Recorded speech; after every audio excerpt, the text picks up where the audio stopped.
Good morning from California. Good afternoon from the East Coast. My name is Eric Shaw, and I am the chairman of the board for Next City. I am really excited, and thank you for joining us on today's webinar. Today we have Dr. Brandi T. Summers, who will be discussing her new book, Black in Place, The Spatial Aesthetics of Race in a Post-Chocolate City. I would also like to give special thanks to everyone who has donated to this Pay What You Wish event. Your contribution helps Next City produce other webinars like this and like the one you're about to see today. If you haven't donated and would like to, you can do so at nextcity.org/donate. And now I want to introduce Dr. Summers. I first want to say it is a pleasure for a friend and colleague to be joining us. Her work is so outstanding and provocative, and we worked together in Washington, D.C., and she changed how I think about Black people and cities and aesthetics and chocolate even. So back to her bio. She is an assistant professor of geography and global metropolitan studies at the University of California, Berkeley. Her next book project is an interdisciplinary study that examines the complex ways in which the uses of space and placemaking practices inform productions of knowledge and power. The study engages research by examining representations experiences of space, place, and landscape in Oakland, California, across historical contexts. Summers has published several articles and essays that analyze the relationship between race, power, aesthetics, and urbanization that appear in both scholarly and popular publications, including the International Journal of Urban and Regional Research, ASAP Journal, QED, Public Books, and The Funambulist. And so with that, I'm ready to introduce Dr. Summers. I will say this, that we will be taking questions. Please type them in, and then we will save time for Q&A and a curated Q&A after this. So with that, thank you very much, Doctor, and I look forward to seeing your presentation. Thanks so much, Eric. I wanted to also thank everyone for listening. It's we are in some precarious times, so I think there's a way that these types of events are really grounding. So I appreciate everyone taking the time to join me. I also want to thank Melissa Simpson for being really great with Next City in terms of getting this technology together. Sometimes I'm clueless when it comes to webinars and all, even though I've been teaching by Zoom, it still feels relatively new every day. So I'm excited to talk about my book today. I know there was a link if you want to purchase the book, please do. And I'd love to hear feedback. I always love getting emails from people telling about their experience with the book and really what they've been able to get from it. So just a little bit about the book itself. It's research that I did in Washington, D.C. when I was living there. Of course, now I live in Berkeley, California. I'm originally from Oakland. And so there were a lot of ways that Washington, D.C. reminded me of Oakland, and the type of work I wanted to do was really understand what was going on, all these changes that were occurring, especially in the context of after President Obama's election, the calls for, that we're in this moment of being post-racial, but it certainly didn't feel like it on the ground. And so I wanted to really account for the changes that were happening, but still the ways that Blackness still had this resonance, even though there was somewhat of a denial of that importance. So what I'm going to do today is show you some slides and talk a little bit from the book, some ideas that I've talked about throughout the text, and hopefully we can have a generative conversation after I'm done. So let me go ahead and share the screen and get started.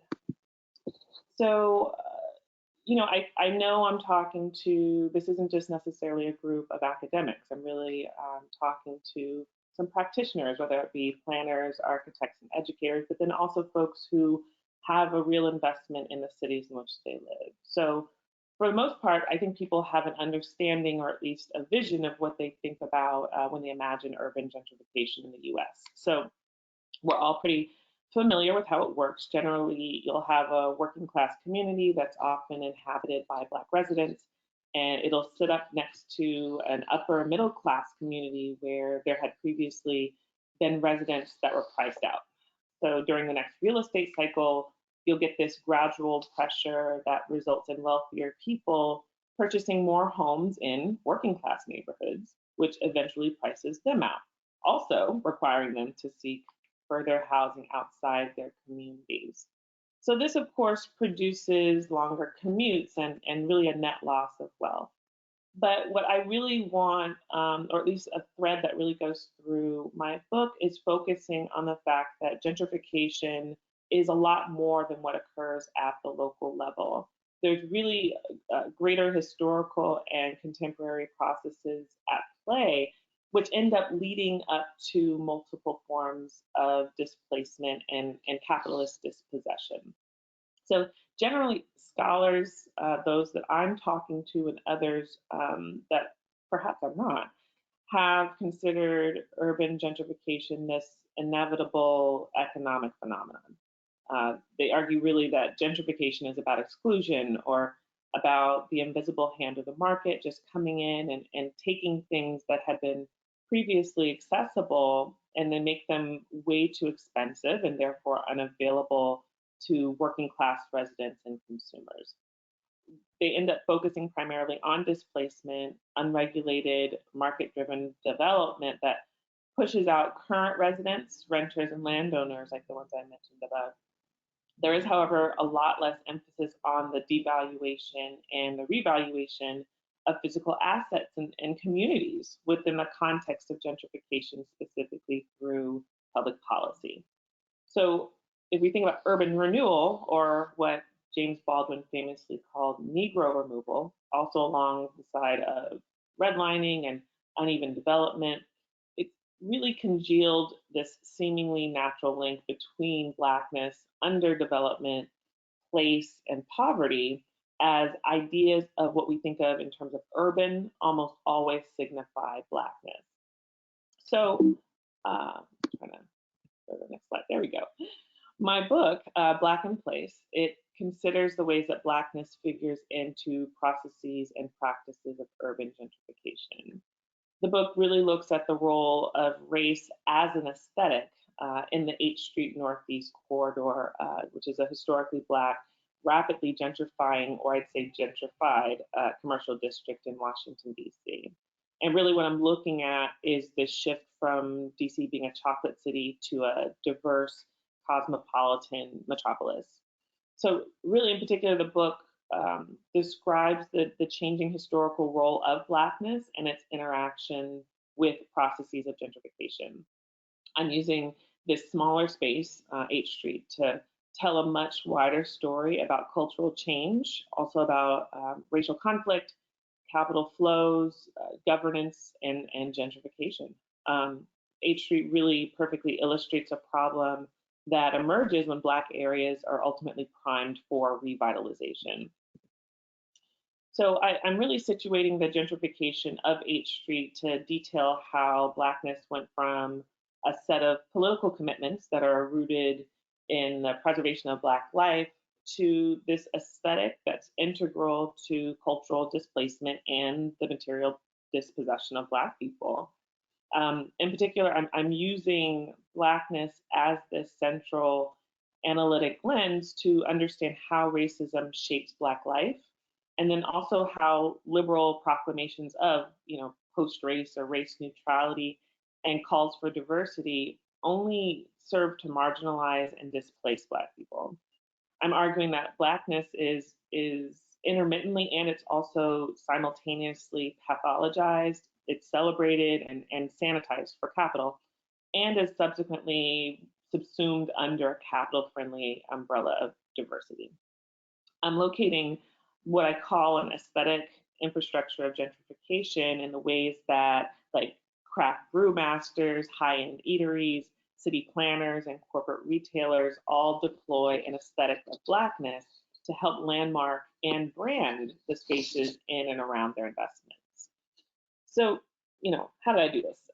Over the course of 6 years, mostly between 2011 and 2017, I used various qualitative tools to explore this really rich site in order to think about several questions, namely, what claims does urban gentrification make about representations of Blackness? How does Blackness help us understand and define urban space today? And then also, how does Blackness complement emerging discourses of racial and cultural diversity within these gentrifying landscapes? So to give you some background, H Street was one of three popular Black commercial districts that was devastated by uprisings following the '68 assassination of Dr. Martin Luther King Jr. on April 4th. H Street, it's a little over a mile from the US Capitol, was one of the few areas where Black Washingtonians could shop until 1954 because segregation policy barred them from going and shopping downtown. It was a central location for Black social and economic life. H Street was also the most significant commercial activity center within the greater Capitol Hill East area.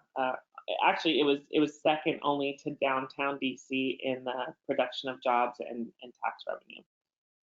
So in the years after the uprisings, and I'll be clear that I, in the book, use the term uprisings as opposed to riots, which certainly have a racialized context. But this decimated commercial corridor experienced this combination of state and corporate divestment, also abandonment and disparaging representations of urban markets and also Black consumers. Following the failure of lukewarm government-led efforts to revive the area, H Street, which was expressly devalued as a poverty-stricken, crime-ridden Black space, was considered hopeless and stagnant by lending institutions, developers, small business owners, local government officials, and also media outlets.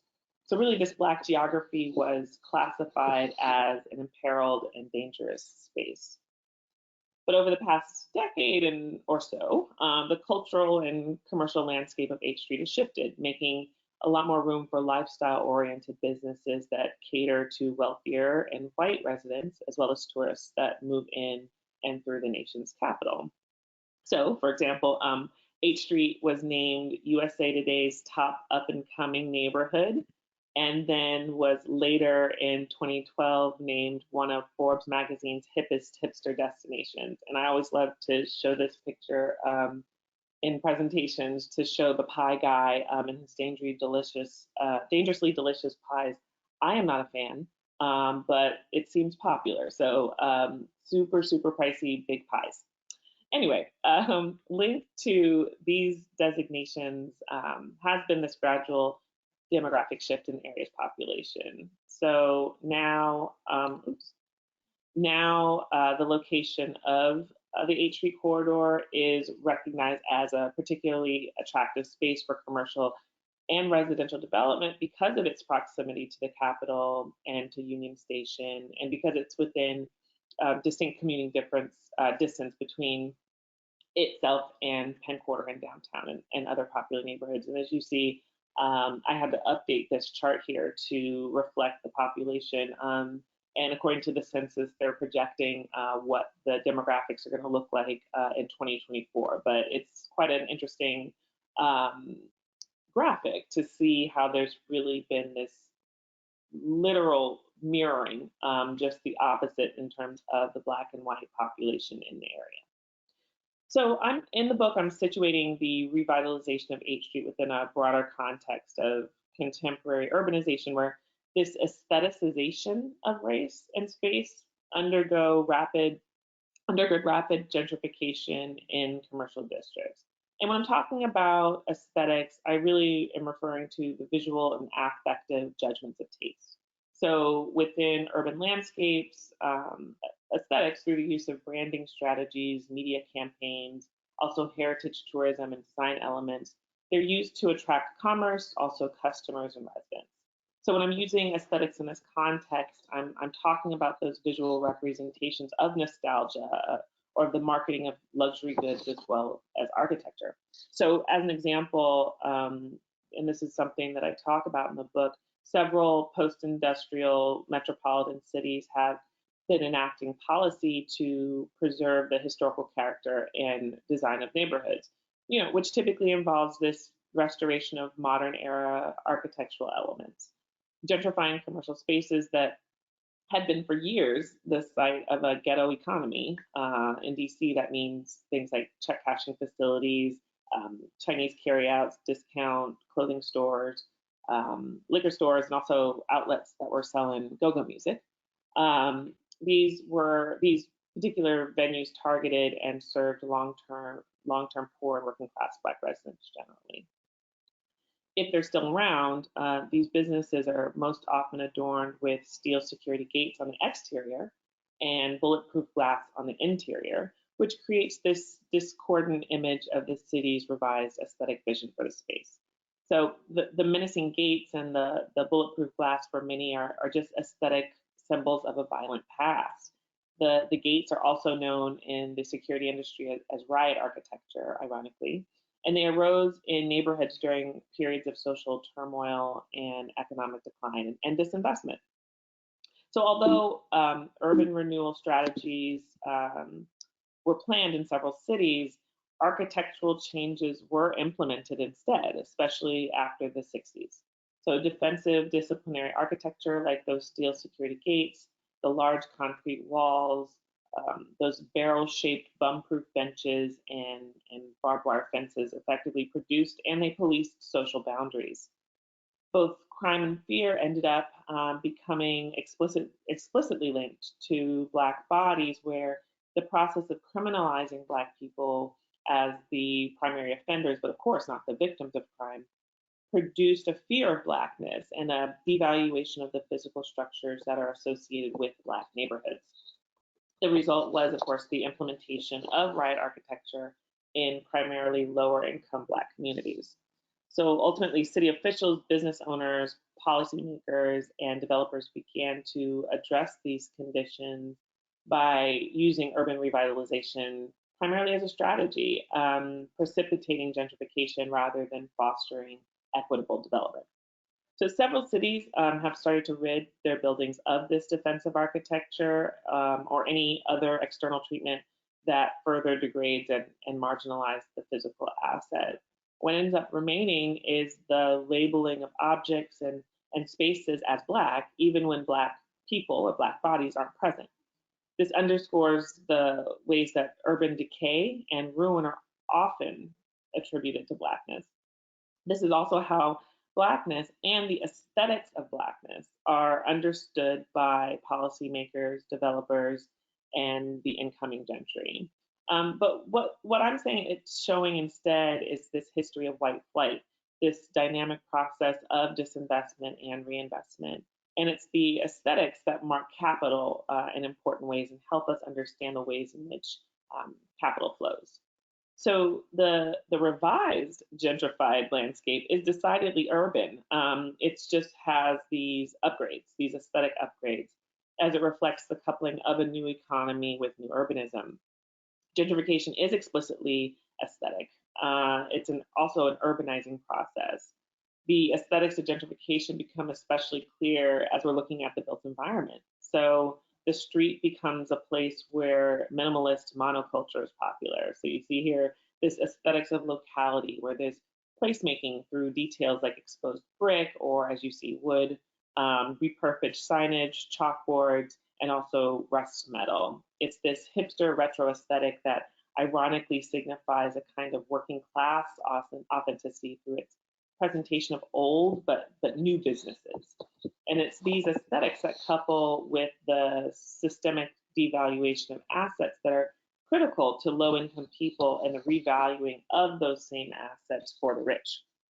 Together, they're going hand in hand with an emerging ecology of boutiques and coffee shops and expensive restaurants and craft breweries. Craft breweries are my favorite. The aesthetic is also decidedly anti-corporate, but it signals something really welcoming to newcomers as a local and inviting space to discover. So this current hyper investment in lifestyle amenities has so little to do with simply increasing the value of space. So adding a new cupcake bakery or juice bar doesn't necessarily generate more capital than a hair salon or a barbershop or a local pharmacy. Who even knows what a local pharmacy is anymore, right? So how do I explain what's going on in this context? I introduced my theory, Black aesthetic and placement, which is BAE. I love acronyms. I define it as this mode of representing Blackness in urban capitalist simulacra. So, in other words, I'm saying it's like replacing reality with representations. I'm thinking about Black aesthetic and placement as a way to imagine how Blackness is aestheticized and deployed in order to bolster public order, to organize landscapes, and also to foster capital. And this occurs through a hegemonic capitalist structure, and signifying notions of Blackness to increase the desirability of a particular location. Ultimately, I'm saying that Black aesthetic and placement incorporates these spatial projections of Blackness that end up obscuring displacement, containment, and exclusion, facilitated ultimately by excessive policing and predatory lending and evictions and increased tax burdens that often and almost always accompany gentrification. So I'm really saying that the strategic incorporation of Blackness as an aesthetic, and I want to be clear, Blackness as an aesthetic is not the same thing as Black aesthetics. And when I'm talking about Black aesthetics, that's more so cultural production, things produced by Black people through Black culture. No, I'm thinking about this way that Blackness operates as an aesthetic that's essential to gentrification as this urbanizing process that can be seen clearly in institutions that often provide daily service. Some of my favorite examples you see here. So on the left, we have one of the markers from the cultural tourism, one of the cultural tours for H Street in the greater H Street area, which gives detail and some imagery and some language around the 68 uprisings. In the middle is a display at the Whole Foods, or it doesn't exist anymore. It was up for a few weeks, but there was a display at the Whole Foods store that's on 6th and H, which was unsettling for a lot of people who saw it walking into the store and seeing a Whole Foods displaying, $20 chocolates on a display called Chocolate City in a city that was previously chocolate. At this point, the population of Black people in DC had fallen below 50%.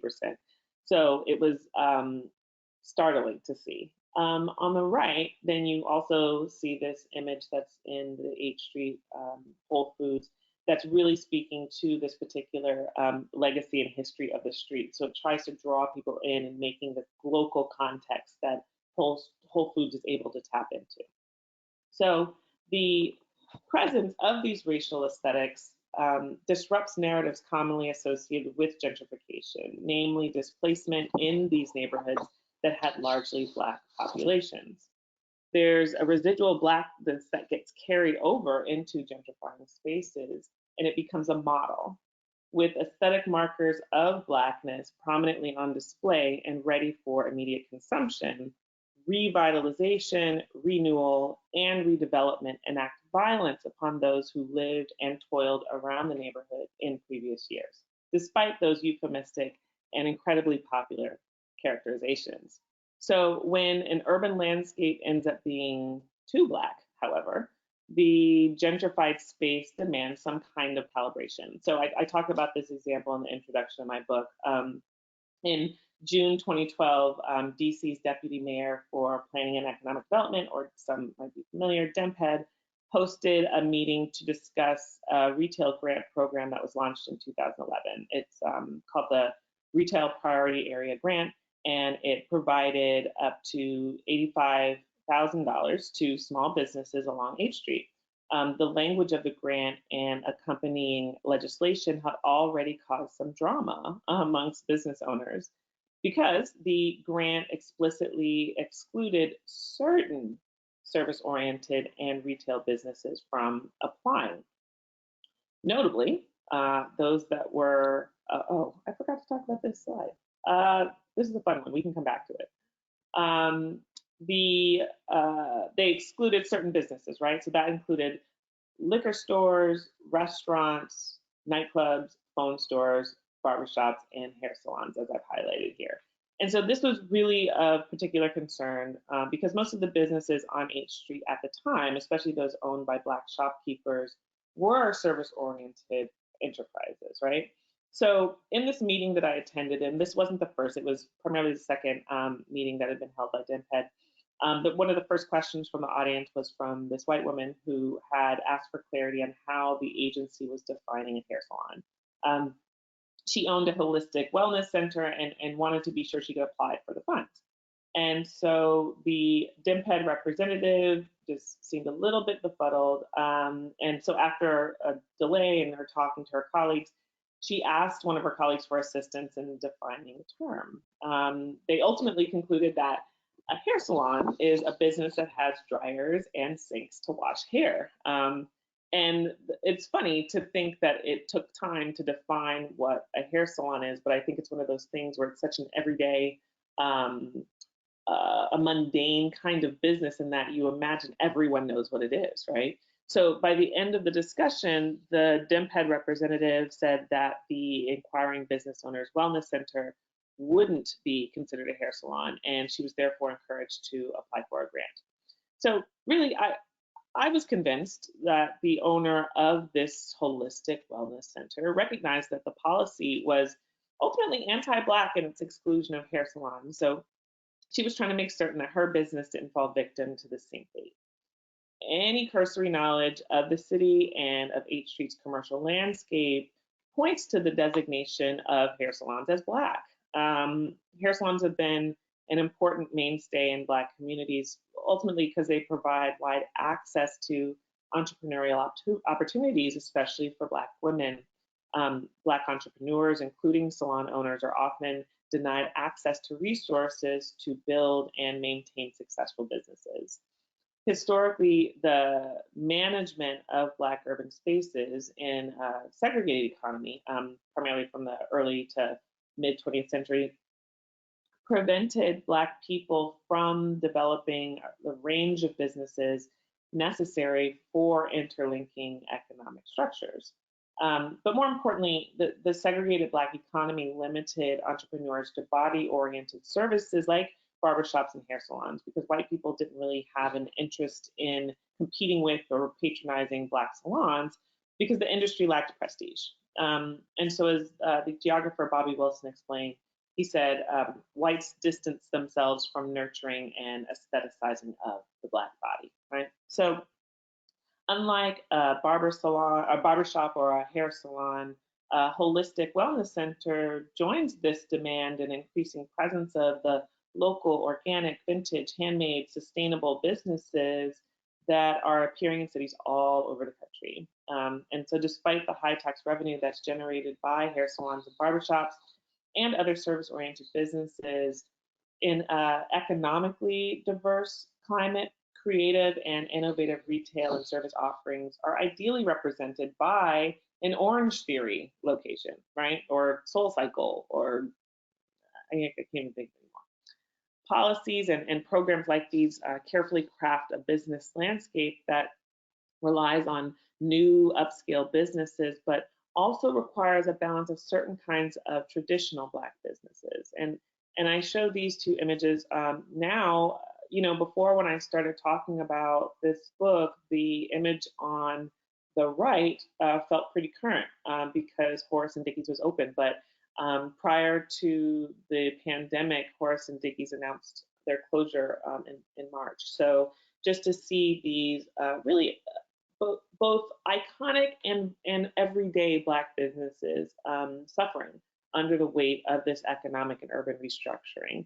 So again, usually you would see this way that you'd have the new and upscale businesses that had a balance with traditional Black businesses, but we're starting to see the scale tip. So while Blackness in the form of business and people are needed in this space to encourage investment, there's this tipping point, right? So how much Blackness will weigh down the scale? Both the Whole Foods Chocolate City example and the retail grant program link aesthetics to procedures of capital through policy and gentrification, or policy as gentrification. This urban landscape is produced in ways that necessitates the visibility of Blackness alongside the displacement of Black people, of Black owned businesses, and those enterprises that cater to poor and working class Black residents. That said, since 2011, when the legislation was introduced on H Street, multiple, and at this point I've lost track, multiple Black-owned hair salons and barbershops have either closed indefinitely or they've moved to other locations in the region, not necessarily in the city, making room for additional wellness spas and tattoo parlors and adult arcades. So contemporary urbanization, I'd say, involves a complex negotiation of policy, neoliberal market practices, and new populations while maintaining limited mobility for Black people throughout the city. So again, one element of Black aesthetic and placement bay is the concurrent deployment and eschewal of Blackness. Another component I'd say involves the ways that the geographic layout of urban spaces facilitates this explicit seeing and unseeing of Black people that, like in a city like Washington, D.C., is necessary in order to avoid or minimize claims of systemic displacement. So Blackness lends itself to the process of urban aestheticization through this paradoxical incorporation and exclusion of Blackness. The Blackness that Black people's bodies and culture index in multiple domains becomes part of an aesthetic infrastructure of gentrification. And it's this form of urbanization that happens through a violent calibration of Blackness, which leads cities to ultimately face how Black do they want a place to be. So to be clear, though, within the context of urban development and spatial reorganization, it's Black people, it's Black humanity, and it's the needs of the Black poor and working class residents that ultimately go unseen and ultimately are ignored. Nevertheless, it's Black bodies that are ever present and hyper visible. Unseeing is an appraisal of what aspects of Blackness the state, private developers, business owners, tourists, and residents want to keep, use, and fold into a narrative of H Street as a destination. Therefore, what's seen through Black aesthetic and placement are exceptional, iconic representations of Black life. Nostalgic, successful expressions of Blackness, but not the mundane or quotidian Black life that we're seeing around the city. But if you look, one can witness representations of Black people being gradually incorporated into stock images for building advertisements and strategic planning materials, but with very little regard for the experience of those who are already present. What I'm saying sets the book apart from numerous accounts of gentrification and urbanism is that my book, Black in Place, doesn't focus on how rent gaps open and close through a disembodied invisible process, or the ways that many hardships that accompany gentrification are described as intentional, like evictions and price gouging. Instead, I'm identifying the material changes and the conditions that interact with institutions, racial conflict and processes of gentrification, to really document how the consequences remain deeply structural. Redevelopment grants that exclude Black-owned beauty salons accelerate this presence of wellness centers, which, like I mentioned with exercise places, is a favorite form of urban white entrepreneurship. Even in the ways that people imagine a so-called Black space has been structured. It's been predetermined by these interlocking discourses that don't consider diverse or diffuse expressions of Blackness productive, safe, necessary, or even profitable. Our very neighborhoods and their design and state management ultimately reflect those unspoken assumptions. So the story of H Street really is not just necessarily about a bounded territorial space. And instead, I really think it speaks to the ways that the corridor joins this larger geographic landscape of the city and how to think about what urban means today. On H Street, revitalization opens up the neighborhood to transition from this container for deviancy to a corridor that links the economic engines of society. The racialization of space is the organizing principle through which unequal and uneven development takes place, rather than the results of this development, right? In DC, even attempts to make race less salient and more neutral in these environments demonstrate clear processes of racialization in which cultural narratives about the rise and the fall and the resurrection of a historical or historic commercial corridor dominate strategies for how the space should be developed in the future. So really, I'm engaging in two levels of analysis here. On the one level, I'm investigating the ways in which racial aesthetics drive the flow of capital by structuring the gentrifying commercial landscape. On the other hand, I'm explaining how this flow of capital directly impacts the street and what it looks like. So my book is really telling this multi-layered story that H Street helps me frame in DC. Deindustrialization, gentrification, residential and commercial revitalization, and also large-scale development create conditions for the displacement of older and poorer Black residents, as well as small Black businesses. So while Washington, D.C. was the first chocolate city, this first majority Black city in the United States, it's analogous to so many other cities that have experienced racism, segregation, still experiencing high unemployment and disproportionate incarceration rates, but also, prolific music, food culture, politics, and play. This transition of H Street really exemplifies the dismantling of the Black city, this disappearing mode of social and cultural life that's been revised and remade by an aesthetic infrastructure. Really, the book is exposing the contours of contemporary racism, and I'd say it provides a framework really through which we can imagine ways to study this deterritorialization, dismantling, and eventual reclamation of the Black city. So with that, I would love to have some questions. So let me put this camera back on and stop sharing. Well, Brandi, thank you. Excuse me, Dr. Summers, thank you very much for that wonderful presentation. And we have some questions coming in right now. Actually, I'm looking at the attendees. We're at 210. I see a lot of names that I know from my life, and I think this is going to be some great questions. I want to bring up one question first, just for take a little point of privilege. Is there a way for Black people and Black businesses and Black institutions to reintegrate themselves and have prominence in a space that has been sort of taken over by the aesthetic versus, there's displacement, but the aesthetic is there?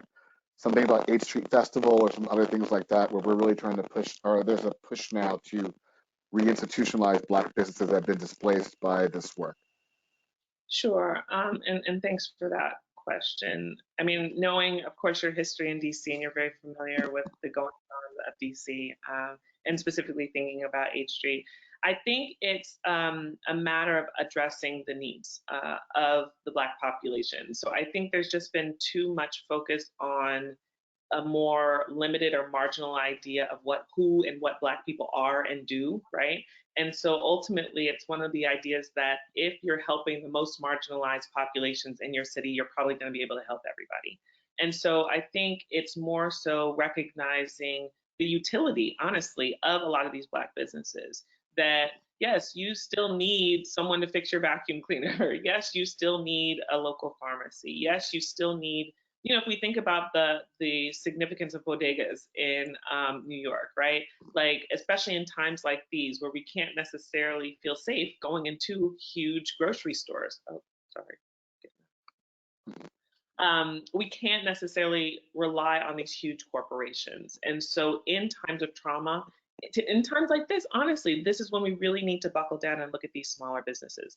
So in terms of being reintegrated, it's not just going to take the effort of the actual businesses themselves. It's going to take state power. It's going to take private investment. It's going to take a number of these ways to disseminate not only information, but resources to other people and not necessarily gather them to only privilege the rich.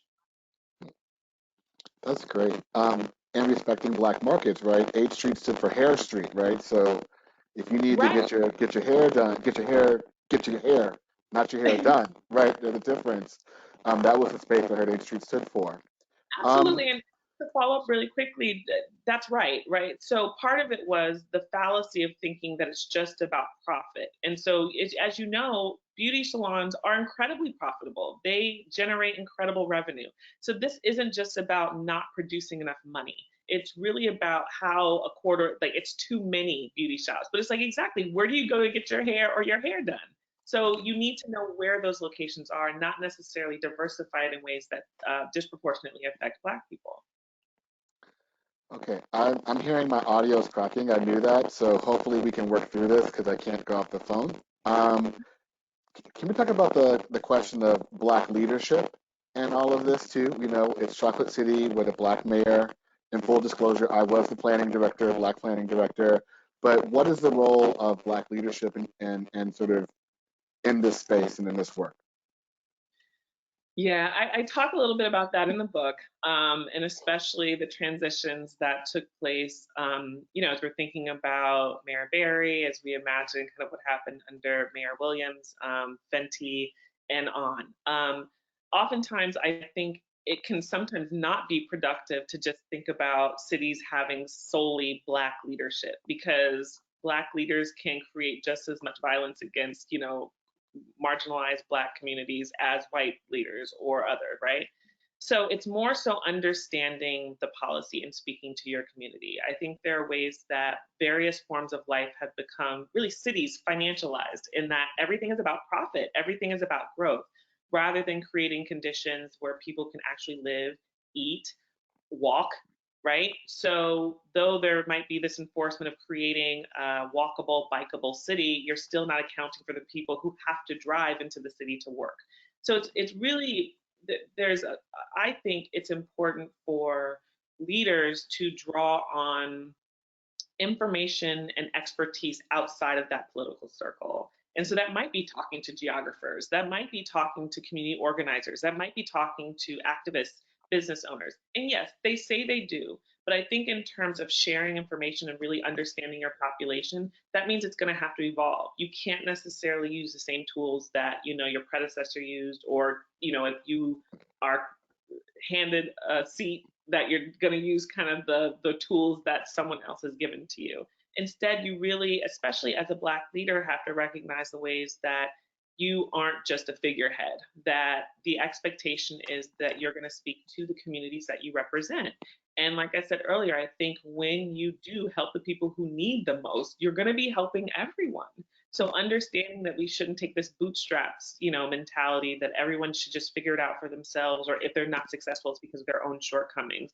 No, there are these real structural issues that we have to disentangle, especially as leaders kind of work together with their constituency. Yeah, what I'm hearing is that economic development is also not about economics, also about politics too, right? Politics and culture. And we need to Always, understand those two. always. Um, can you talk about the streetcar too and the role of sort of new infrastructure in this as well? This came up for the question. The streetcar. So, um, I think in the book I described it like maybe I didn't, or I was thinking in my head it's like the streetcar to nowhere. It. I think there are plans for the streetcar to extend beyond the corridor and at least go east towards the highway 295. But the thing is about the streetcar, it reproduces the same route that buses do already.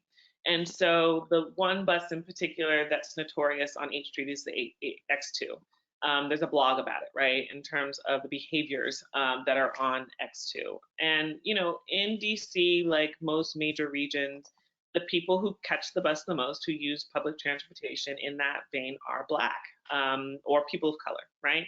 And so to consider the fact that they have reinstituted the streetcar, which, by the way, was shut down the year that the area became majority Black.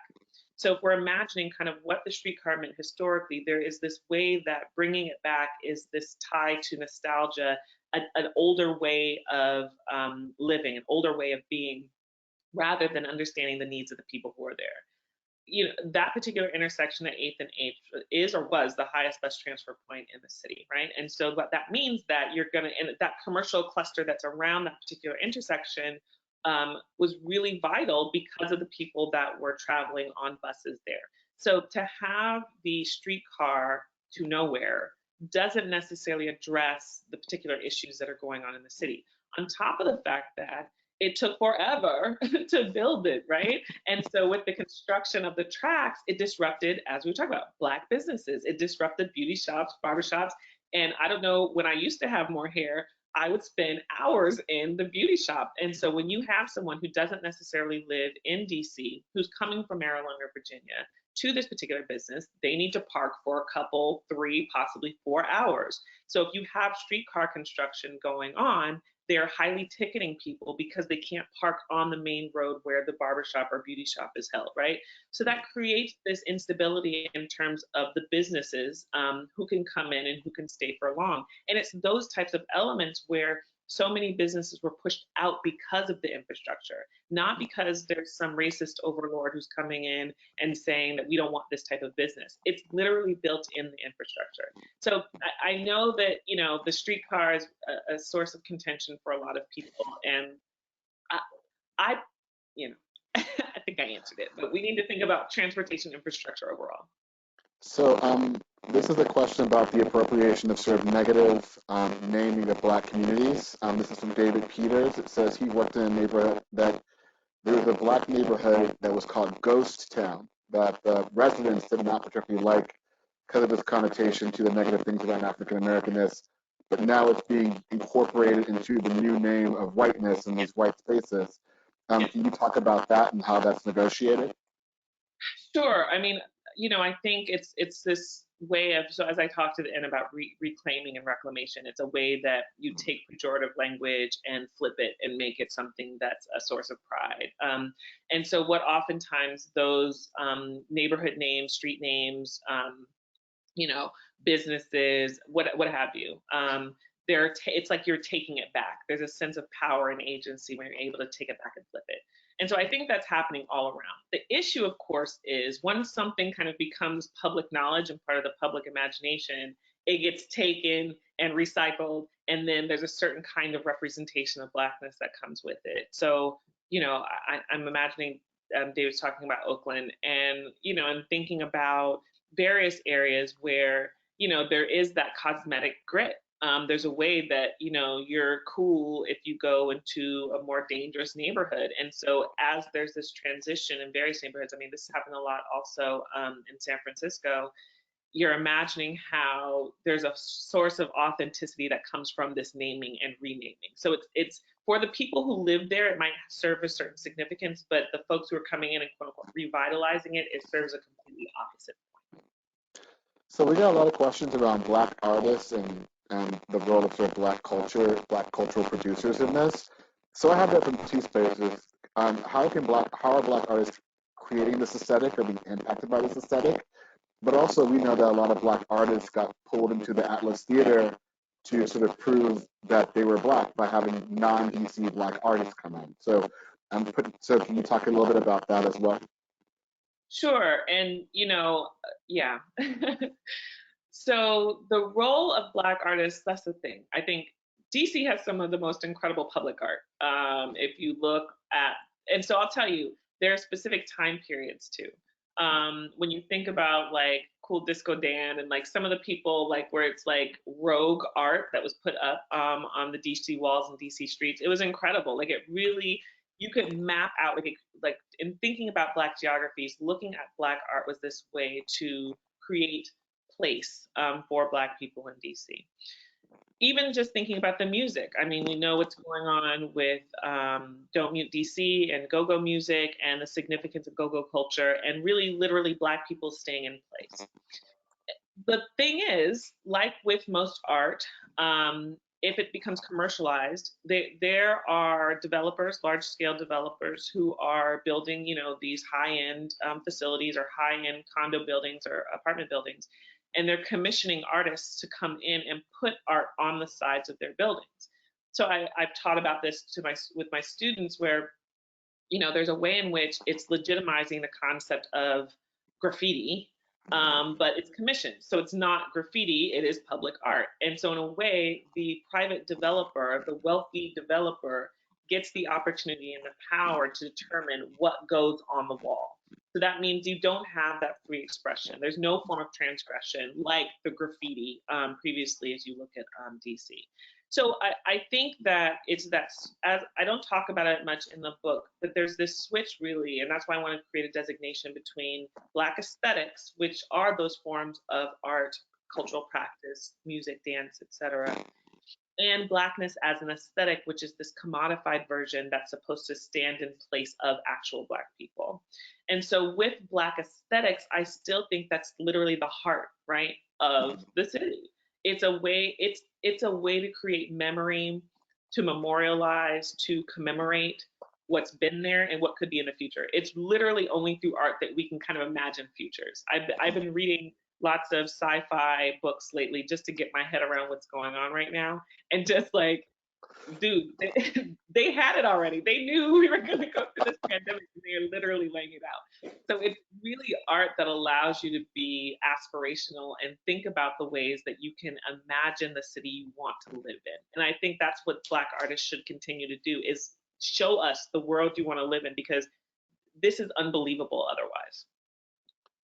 Okay. I think we have time for about 2 or 3 more questions. A lot of people brought up the idea of Chinatown and the fact that this is sort of existed in the sort of in China, and the idea of a Chinatown for a while. Are there any lessons or anything you looked at in terms as it relates to Chinatowns around the country, or even Chinatown in DC, which is just basically an arch now in a subway station name, Yeah. compared to what it was? I think it's important to kind of understand the evolution of these ethnic enclaves, or whether it be Chinatown, Koreatown. There are a variety of towns, right? Little Italy, right? Greek town. I've lived in Chicago, so just thinking about Greek town. And oftentimes, there are these ways that in this particular context and era, they are used just for consumption. You go there if you want Chinese food, or you go there if you want some authentic trinket, right? To represent the fact that you went. Same. I mean, think about San Francisco, right? So there was a time when Chinatowns and, again, other ethnic neighborhoods served an incredible purpose for the people who lived in them, honestly. So it wasn't just about stores, or it wasn't just about being able to get items and resources that essentially kind of brought back these cultural designations. It was for the community. It was for people to kind of build community centers and practices that could serve them, especially given this segregated and really intrinsically segregated world. So nowadays, it seems as though the function of the Chinatowns, Koreatowns, Greek towns, etc., don't serve their same purpose. There are forms of gentrification that have occurred in those areas as well. And like you said, Eric, it's like it's a subway stop, right? There are ways that it's marked by a sign. There might be a sign in Mandarin, but there aren't necessarily there's not funding that's necessarily keeping the people in place. It also erases the history of activism that's occurred in those particular areas. So I know the exhibit at the Anacostia Museum, the Right to the City, they tell this history of Chinatown activists, essentially, but really who are residents, who were maintaining this tide of culture and history. And ultimately, I think that's what's lost in this period, where there's these racial aesthetics that take over and become consumed. It creates this distinction between that particular history and the one that people just want to eat up or take a picture next to, or say I've been here. It's a T-shirt that they can wear to show that they've actually been to that location. So we're losing kind of the meaning in that way. And so for our final question, it's a double. So one is, do you know of any cities or any organizations throughout the nation that are either combating this or owning this in a way that advances Blackness? And then, or in particular within DC, have you seen a movement of organizations or institutions trying to preserve not just the Black aesthetic, but the Black people and the Black spaces? So what are some examples either from DC or from other places in the city, throughout the nation or world, where you've sort of seen um, the good fight actually producing results, and the good fight still going? I mean, that's a great question, or a series of questions. I think it's one of those things where there's not going to be just one large scale movement that's going to take care of all of this. I think this is where there are capillaries, and we have to have people who are fighting on the economic front, which is very complicated. Those who are fighting on a cultural front, which might include, visual art, that might include kind of like the sonic component. So with the example of DC, and I just mentioned Don't Mute DC, but like movements to get funding behind certain activities, behind certain programs, behind various forms of not redevelopment. So here's the thing. I think so many are focused on redeveloping, which means more. Sometimes if we kind of work with the stock that we have, we could probably produce something great. So there are absolutely people, organizations, and activists, specifically organizers, who are continuing to do the good fight the good fight. Like, in DC, I'm thinking about like around housing, like One DC, and I don't want to like call out a whole bunch of people, but it's like there are those organizations and those people who've been committed from the beginning, who recognize how gentrification was really coming, and the multiple ways that it was going to impact our lives, and they're really focused on changing. I even think, if we imagine the work that the Movement for Black Lives was trying to establish, the whole concept of it being local rather than this kind of wider, large scale national presence, I think is really key, because every jurisdiction, municipality, neighborhood knows what it needs, knows what it's been missing. And so from a local context, it's mostly important to focus on the individual parts that kind of make that whole in that city. But yeah, I think I mentioned Don't Meet DC because it's first and foremost on my mind. I've been thinking about it a lot. But a way to preserve. It's thinking about preservation, but also this productivity around it too. All right, I think I'm looking at the questions right now. I think we have like 2 more minutes if you want to just do some closing remarks or some reflection, talk about something more in the book that people can get when they read it. So, I want to make sure you get that. Thanks. Yeah, I wanted to thank you again, Eric, for taking time out of your very busy day with your new role in San Francisco. So I'm really appreciative of you spending some time with me today. And also just to everyone who was paying attention, hopefully listening. I'm really excited to have the book out into the world. It's one of those things that writing a book can be a really challenging process, because you don't know how people are going to receive it. And once it's out there, it has a life of its own.